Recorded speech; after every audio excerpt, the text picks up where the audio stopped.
how do we get clear about the state of our mind in the first place? And how do we understand what I mean by a cluttered mind?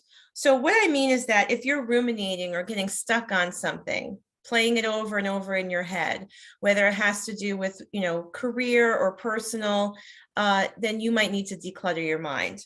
If you find yourself focusing on the negative, if you find yourself feeling anxious, if you find yourself worrying, especially about things that are clearly out of your control, if you're holding on to any negative emotion, sadness, anger, like I said, anxiety, past hurts, resentment, you're carrying all those memories and really allowing those things to make you feel some type of negative emotion, it's time to declutter your mind.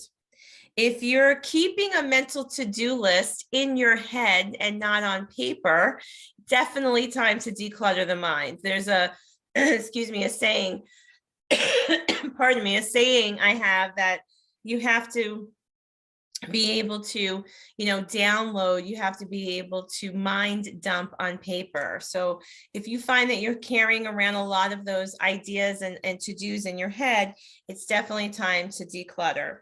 And the other thing that probably would be an indication that it's time to declutter, if you find yourself getting really distracted.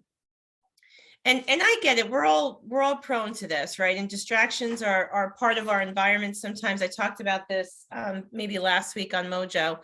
But I think that if you really find that you're lacking focus and it's getting in your way of being productive, you probably need to declutter your mind.